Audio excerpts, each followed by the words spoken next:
Today, we're diving into a challenge that, let's be honest, every single one of us has faced. How do you get your best ideas actually seen, heard, and most importantly, funded? We're going to break down a really simple but super powerful framework to make that happen. You know the feeling, right? You pour your heart and soul into this brilliant proposal. You know it could be a game changer. But then, after you present it, nothing, just crickets. It's frustrating as heck. But what if the problem wasn't your idea at all? What if it was how you sold it? Okay, let's really unpack this. It is time right now to stop thinking of influence as some kind of vague, fluffy people skill. The truth is, influence is a fundamental, rock-solid ability. It's a core competency that literally determines whether your projects get to see the light of day or just die in a folder somewhere. So how do we get good at this? How do we master this so-called art? Well, it's not about luck. It's about having a strategy, a framework to figure out what's going wrong, and a playbook to make it right. Because look, the stakes here are incredibly high. This isn't just about feeling like you were heard in a meeting. This is about making a real, career-defining impact. It's the one thing that separates a business-transforming idea from one that never even leaves your laptop. And this is the tool that's going to help. It's called the influence triangle.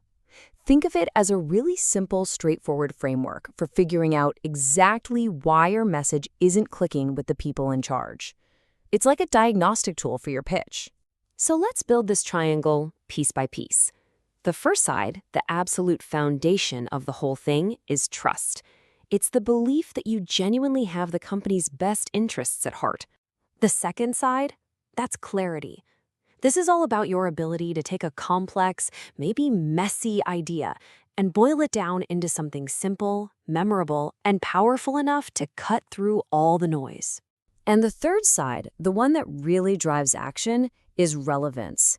This is about tying your idea directly to the problems and goals that executives are actually losing sleep over. So, trust, clarity, and relevance. When you get all three of those strong, your influence becomes pretty much unstoppable. All right, so how do you actually build up these three pillars? Let's break it down, and we're going to start with the big one, trust. Now, trust is so much more than just being liked. It's that deep-down belief from leadership that you're a real strategic partner, not just somebody who's there to check off tasks. It's their faith that when you bring an idea to them, it's because you've really thought it through and it serves the company's goals. And you build that trust through your actions, day in and day out. You deliver on what you say you're going to do. You're transparent, especially when things get tough. Don't try to hide bad news. You show that you actually understand the pressures they're under. And you champion your team when you win, but you personally take the heat for setbacks. That is how you earn your seat at the table. Now let's talk clarity, because this is where so many brilliant ideas go to die. Your leaders are absolutely drowning in information. If they can't grasp your brilliant, complex idea in about 60 seconds, you've probably already lost them. Clarity is your secret weapon to cut through that noise. So how do you do it?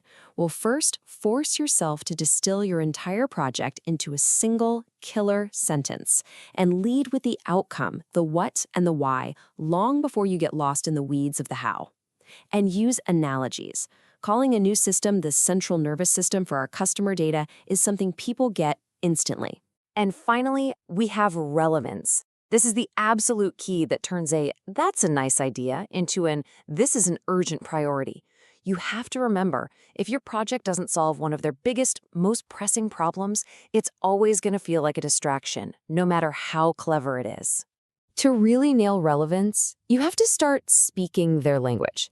Frame your proposal in terms of money, market share, and customer happiness. Do your homework and literally tie your project to the company's big public goals for the quarter or the year. And please, don't say improve efficiency. Say cut operational costs by $500,000 a year. Numbers grab attention. Okay, theory is great and all, but let's see how this actually works in the real world. Let's take a look at a case study of a tech leader named Alex who needed to get buy-in for a pretty major AI project. So Alex was smart. He knew that leadership was laser-focused on two huge things: making customers happier so they'd stick around, and cutting costs. His idea had to hit those two priorities head on. He'd found the problem, now he just had to frame his solution perfectly. And check this out. This is just a masterclass in clarity. Instead of rambling about machine learning models or algorithms, Alex led with this single powerful sentence. Right away, it signals a better experience for customers and a huge win for operations. It's just perfect. But then he backed it up with relevance. He didn't use fuzzy words, he brought hard data. A projected 25% jump in customer satisfaction, a 60% drop in manual work. These are concrete outcomes that any executive can understand and get really excited about. And here it is, the knockout punch, the most relevant number of all. He translated that 60% reduction in manual work into what it actually means for the business. Over $1 million in savings every single year. Suddenly, that's not just a tech project, is it? That's a strategic financial win. So you see what happened? Alex didn't just get his project approved. Because he had already built a foundation of trust, communicated with razor-sharp clarity, and proved the undeniable relevance, his idea was lifted up to become a key company priority. That right there is the power of the triangle in action.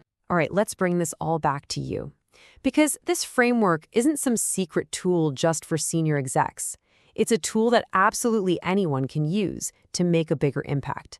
You know, the biggest takeaway from all of this is that influence isn't magic. It's a harmony. When you build that solid foundation of trust, when you communicate your ideas with incredible clarity, and when you connect them to what truly matters to the business, that's when you unlock your real power to make things happen. So, I'm going to leave you with a question to mull over. When you think about your own great ideas, your own projects, which pillar is your weak link right now? Is it trust? Is it clarity? Or is it relevance? Because figuring that out, well, that's the very first step to getting your next big idea the green light it truly deserves.